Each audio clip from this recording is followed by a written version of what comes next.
کیوں کہتے ہیں؟ رمضان کا مطلب ہے جل جانا. کس چیز کا جل جانا؟ صلاۃ الاوابین حین ترمز الفصال. نیک لوگ ایک نماز پڑھتے ہیں کب؟ جب اونٹ کے پاؤں جلنے لگیں. اونٹ کے پاؤں جب جلنے لگیں، اونٹ کے بچے کے پاؤں جب جلنے لگیں. تو رمضان میں جل جانا، اس کا روزے سے کیا تعلق ہے؟ اس کا روزے سے تعلق یہ ہے کہ 360 دن سال میں ہوتے ہیں چاند کے لحاظ سے. 330 دن کے گناہ اللہ رمضان کے روزوں میں ہر روز میرے آپ کے گناہ جلاتا ہے، جلاتا ہے، جلاتا ہے. بھوک لگتی ہے ایک آگ بنتی ہے، پیاس لگتی ہے ایک آگ بنتی ہے.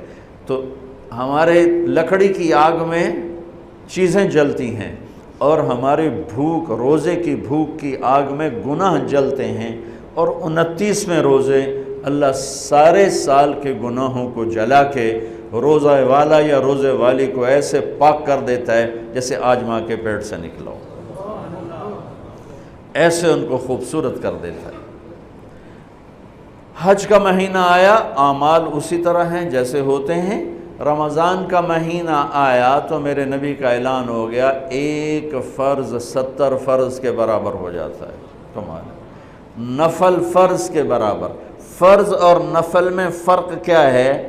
حضرت علی ہی کا فرمان ہے کہ جس شخص نے ایک فرض روزہ چھوڑ دیا پھر قیامت تک اس کی قضا میں نفل روزے رکھتا رہا تو ایک روزے کا یہ سارے روزے بدلہ نہیں ہو سکتے.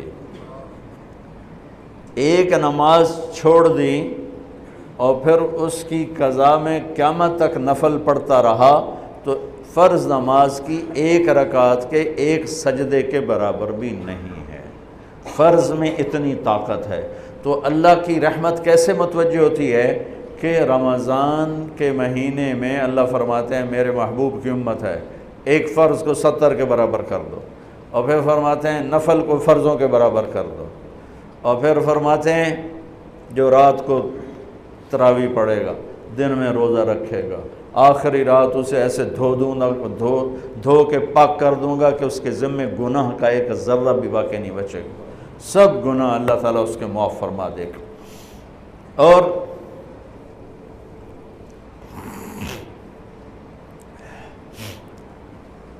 میرے نبی نے فرمایا من صام رمضان ایمانا و احتسابا.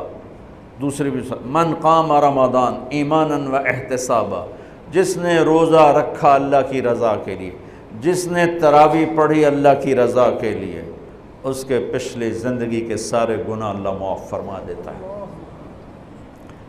رات کا قیام کسی امت کو نہیں ملا. دیکھو روزہ سخت تھا تو ان کا قیام اللیل نہیں تھا چونکہ وہ اپنی کتاب پڑھ سکتے ہی نہیں تھے. رمضان میں اللہ نے آسمانی کتابیں اتاریں. یکم رمضان کو ابراہیم علیہ السلام پر، 2 رمضان کو تورات موسیٰ علیہ السلام پر، 8 یا 6 رمضان کو عیسیٰ علیہ السلام ان پر، موسیٰ علیہ السلام پر، ان پر داؤد علیہ السلام پر زبور کو اتارا. اور 12 یا 18 رمضان کو عیسیٰ علیہ السلام پر انجیل کو اتارا. اور 21 رمضان کو اللہ تعالیٰ نے پیر کی رات لیلۃ القدر میں غار حرا کے اندر اللہ تعالیٰ نے اپنے محبوب پر کتاب کو اتارا. وہ کتابیں فل آ گئیں، لکھی لکھائیں. قرآن فل نہیں آیا، قرآن صرف ایک سورت کے 19 الفاظ آئے بس. اور پھر 23 برس میں قرآن اترا. کتنے انبیاء ایسے گزرے ہیں جن کے پاس جبریل زندگی میں ایک دفعہ آیا، زندگی میں جبریل ایک دفعہ، اور ایک سے لے کر آگے کوئی تعداد مقرر نہیں ہے، 100 دفعہ 200 دفعہ. لیکن آپ حیران ہوں گے ہمارے نبی پر جبریل 23 برس میں 24,000 دفعہ آئے. 24,000 دفعہ، جو ایک عجب العجائب ہے، عجب العجائب ہے. تو میرے بھائیوں، رات کی تراویح، دن کا روزہ، تراویح میں کیا ملنے والا ہے؟ میرے نبی کا فرمان ہے ہر سجدے پہ 1500 نیکی، ہر سجدے پہ 1500 نیکی۔ تھوڑی اپنی کاروباری مصروفیت گھٹاؤ، اپنی کاروباری مشقت گھٹاؤ، اپنے ملازموں کی بھی مشقت گھٹاؤ تاکہ وہ تراویح پڑھ سکیں، روزہ رکھ سکیں، بشاشت سے پڑھ سکیں، اور اللہ کا فضل ہے ڈھیلے سے ڈھیلا حافظ بھی ہو تو 1.5 گھنٹے میں سارا کچھ نمٹ جاتا ہے۔ اتنی سی ہمت کرو میرے بھائیوں کہ افطاری میں تھوڑا کھاؤ۔ اگر تم پہلوانوں کی طرح شروع ہو گیا نا، پھر تو تم سے عشاء بھی نہیں پڑھی جائے گی، تراویح تم نے کیا پڑھنی۔ روزہ جسم کی فالتو چیزوں کو جلاتا ہے، روزہ ایک قوت پیدا کرتا ہے ایمانی شیطان کے خلاف۔ وہ کیسے پیدا کرتا ہے شیطان کے خلاف؟ اللہ تعالیٰ حلال کو بھی حرام کر دیتا ہے۔ جب بیوی کو بھی شہوت سے دیکھنا حرام ہو گیا اور یہ اس پہ قابو پا گیا تو اوروں کی عزت کو یہ حرام نظر سے کیوں دیکھے گا؟ جب یہ حلال کھانا چھوڑ گیا تو یہ جھوٹ کیوں بولے گا، یہ گالی کیوں دے گا، یہ غیبت کیوں کرے گا؟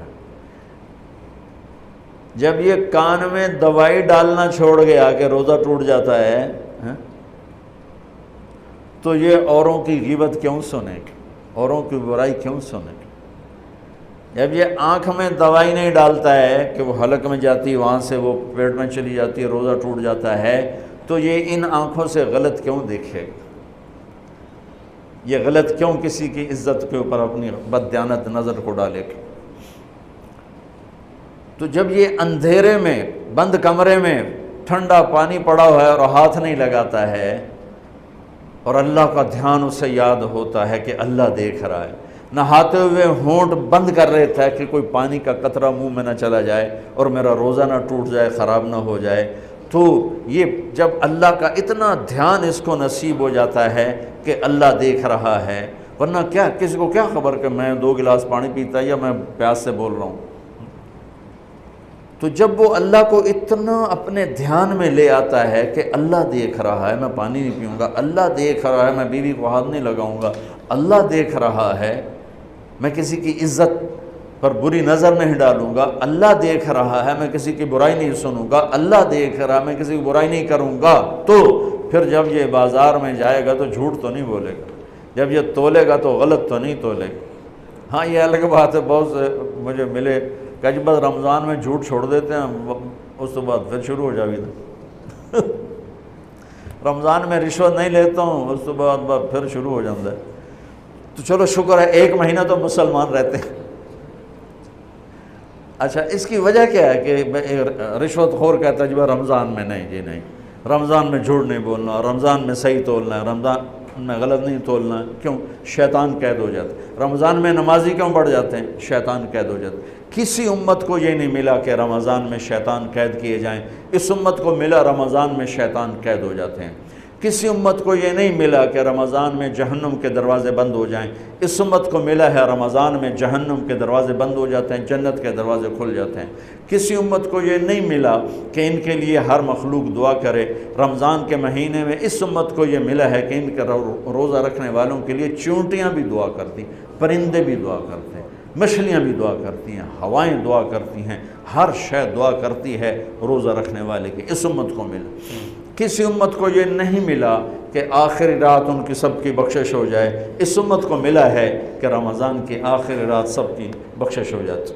کسی امت کو یہ نہیں ملا کہ جنت کی حوریں انہیں روزوں میں یاد کریں، اس امت کو ملا ہے کہ اللہ تعالیٰ جنت کو کہتا ہے کہ تو تیار ہو جا، میک اپ کر لے، میرے بندے آ رہے ہیں، دلہن بن جا، سج دھج کے مجھے دکھا دے تاکہ میں اپنے بندوں کو پیش کروں تحفے کے طور پر، یہ ہے تمہاری بھوک کا بدلہ، یہ ہے تمہاری پیاس کا بدلہ۔